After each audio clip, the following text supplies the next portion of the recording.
Okay. Hi, everybody. Thanks for joining me for another session of the Barrel That's Full of Daryl. That's me, Daryl, and you know what I do. Talk about stuff that you probably don't care about, but let's see how this one goes. So, for the music today, let's talk about Kansas.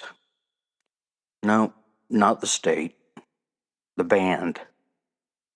I've had a few requests to discuss the band Kansas, most notably from my grandson Logan. So here you go, Logan. Kansas, they were a progressive rock band first formed in Topeka, Kansas in 1970, and they were active until 2024, in which they toured for their 50th anniversary. Now, over the years, they've had a merry-go-round of band members. And from 1970 to 1973, the band name changed several times. Now, the founding members were Kerry Livgren and Don Montre, who were in a band called Reasons Why in 1969. Well, they merged with the rival Topeka band called White Clover in 1970 and became the first rendition of the band Kansas. In 1973, they received a record contract with Don Kirshner on his eponymous record label. They released three albums from 1974 and 1975, but did not receive any recognition or popularity until 1976 with the release of their breakthrough album, Left Overture. Now, they had one hit single from this album, a song called Carry On Wayward Son. And when they sing the song, they say, Carry On My Wayward Son, but the actual title of the song is Carry On Wayward Son. Yeah. In 1977, they released the album Point of No Return and had hits with the title track and the song Dust in the Wind. Now, they had hit it big with these two albums, which hit the Billboard album charts at number 5 and number 4, respectively. At this time, they became a major headlining act and sold out large venues such as Madison Square Garden. They toured from 1977 to 1978 and subsequently released a double live album titled Two for the Show. In 1979, they released the album Monolith and had a top 40 hit with the song People of the South Wind, which refers to the Kansas Native Americans after who the band and the state are named. It's funny how I discussed that recently. Now, from 1980 to 1984, there were creative tensions and discord within the band, resulting in several members leaving and being replaced. In 1985, they basically reformed and in 1986 released the album Power, which gave them their last Billboard Top 40 hit with the song All I Wanted. As with most of the bands and artists that I have discussed here, Kansas hit the scene with a distinctive and original sound. That seems to be the key for hitting it big, right? Their music was heavy with violins and keyboards, which placed them more into the genre of heartland rock. As I said, the band members, typically walk through a revolving door with a total of 17 different band members over the years. In my opinion, this was the cause of their limited popularity, but hats off to them for carrying on, pun intended. Over the life of the band, they released 16 studio albums, including 9 gold albums and 3 multi-platinum ones. Carry On Wayward Son was the second most track played on U.S. classic rock radio in 1995 and number 1 in 1997. Kansas became one of those staples of classic rock radio. And I've added a few tracks to the playlist, so if you're unfamiliar, please go listen. Really good songs. And now a word from our dear sponsor. Well, howdy again, y'all. This is Ellie Mae Bubba talking at you again from beautiful Scratch Ankle, Alabama.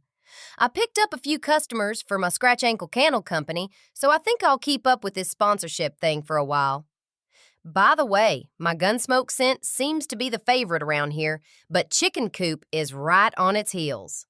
I appreciate your patronage so far, and please stop by again here at Ricky Ray's Meat Market. If you mention the Barrel Full of Daryl podcast, I'll knock a whole quarter off your next purchase. Oh, I meant to tell you that I've listened to some of these podcast episodes, and I thank goodness for the lady doctor that told me about smegma. Here I thought I had me a case of rotten crotch. Anywho, y'all come see me across from the Piggly Wiggly here in Scratch Ankle. Bye for now. And we're back. The movie portion. I actually have a tie-in to Kansas for this. There was a writer named Truman Capote who wrote a book called In Cold Blood, published in 1966. Now, it's a nonfiction novel and considered to be the prototypical, pioneering true crime novel. It was an instant critical and commercial success. And it details the murders of the Clutter family in 1959 in the farming community of Holcomb, Kansas. So this book spawned 3 movies. In Cold Blood, released in 1967. The movie Capote, released in 2005. The movie Infamous, released in 2006, as well as a TV miniseries released in 1996. Now, in the movie Capote, Philip Seymour Hoffman played the title character, and he won the Academy Award for Best Actor for his portrayal. Rightfully so. He played Capote to a T. And this movie mostly regards the writing of the novel In Cold Blood. Now, all 4 members of the Clutter family, the husband Herbert, wife Bonnie, and teenagers Nancy and Kenyon, were murdered by 2 ex-convicts, Perry Smith and Richard Hickok.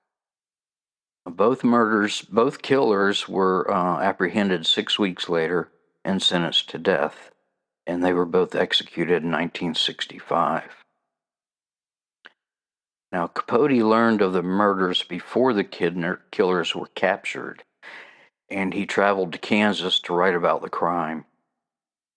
He was accompanied by his childhood friend and fellow author, Harper Lee. Now, Miss Lee won a Pulitzer Prize for her book, To Kill a Mockingbird.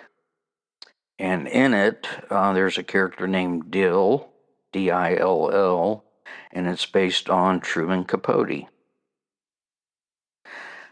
They interviewed the local residents and investigators, as well as the killers, after their capture.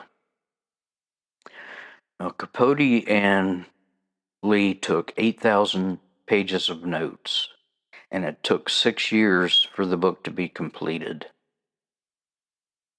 Now, this book was unconventional for its time, and it spawned the new journalism genre, in which the nonfiction story is written while it is developing in real life. So here's the story. The killers, Hickok and Smith, were recently paroled from the Kansas State Penitentiary. A cellmate of Hickok had worked for the farmer, Herb Clutter, and told him there was large amounts of money kept in a safe in the farmhouse. In fact, there was no safe, and Mr. Clutter conducted his business by writing checks. So on the evening of November 14th, 1959, Hickok and Smith arrived in Holcomb, located the house, and entered it through an unlocked door while the family slept. They awakened the Clutters and found out there was no safe, so they bound and gagged them and continued to search the house for valuables. Now, the two killers discussed not leaving any witnesses, and Smith, who was unstable and prone to violent acts and fits of rage, he slit Mr. Clutter's throat and shot him in the head. Mrs. Clutter and the two teenagers were then killed by shotgun blast to the head. Smith and Hickok left the crime scene with a portable radio, a pair of binoculars, and less than $50 in cash. Now, after hearing of the murders, Hickok's cellmate, who had told them about the safe, contacted the prison warden and reported the two killers, who were later captured in Las Vegas in December of 1959. Both men confessed to the killings to the Kansas Bureau of Investigation, the KBI. Now, the subsequent trial lasted 7 days, and both men pleaded temporary insanity. But after 45 minutes of deliberation, the jury found them both guilty of murder, which carried a mandatory death sentence. After 5 years on death row, both were executed by hanging in April of 1965. Now, the book, In Cold Blood, was first published as a 4-part serial in the New Yorker magazine, for which Capote worked. And it was an immediate sensation. And it was released in book form in 1966. It's been praised as being a masterpiece, but also touted as porno violence. Overall, it was critically acclaimed and a huge success for Capote, although it did not win him a Pulitzer.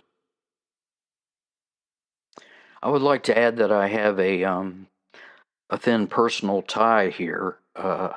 My father was born and raised in a small town called Franklin, Alabama, situated 30 miles north of Monroeville, Alabama. Monroeville is the home of Harper Lee, who I said before wrote To Kill a Mockingbird and won a Pulitzer Prize for it. Now, Capote visited her during the summers to come down and spend time with our relatives, and they were friends.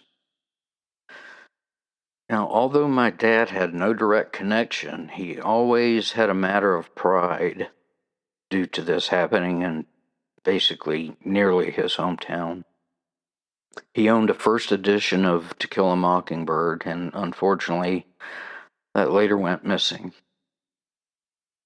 So I was raised in an environment that honored Harper Lee as well as Truman Capote. If you're interested in learning more about this, I suggest you watch the 2005 movie Capote that stars Philip Seymour Hoffman. It's currently streaming on multiple outlets, including Prime Video. So, I hope you enjoyed that. Now, the word of the week, chaotic. Chaotic. Quixotic. And it means idealism with no regard to practicality, especially for lofty or romantic ideals. Now, this word entered the English language after the release of the novel Don Quixote in the year of our Lord, 1605. Now, you probably recall, you may not know, but Don Quixote was a fictional character who rode on a donkey, and he carried a lance with him, and he had imaginary fights with windmills, which he believed were giants. So we also have the phrase tilting at windmills coming from this novel, Quixotic.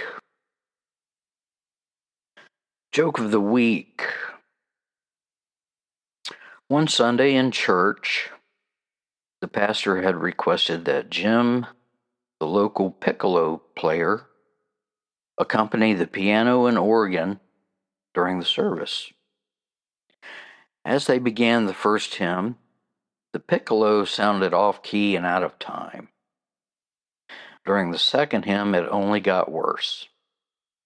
From the back of the church, someone yelled, "The piccolo player is a motherfucker," and the congregation went silent. Well, the pastor stood up and asked, "Who called the piccolo player a motherfucker?" And from the opposite side of the back of the church, someone shouted, "Who called that motherfucker a piccolo player?" Yeah, I like that one. Question of the week. Okay, first we'll discuss an answer from the question from last time. What causes hair to be either curly or straight? And I said, yes, it's genetic, but why does it occur?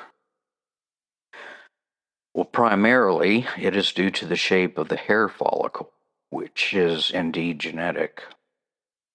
A round follicle will cause straight hair, while an oval follicle brings out the curly hair. Now, there's also like an elliptical or nearly flat follicle, which causes coily hair. Did you know that hair follicles become dormant? Did you know that hair follicles die? Did you know that hair follicles can be transplanted? Do you know if I'm lying? I don't think I'm lying. Okay, new question of the week. Where do the countries France and Netherlands share a border? Gotta thank my buddy Adam for this one. Where do the countries France and the Netherlands share a border? I also have a thought for you for this week. Now, if an orange, the fruit, if an orange was a different color, would we still call it an orange?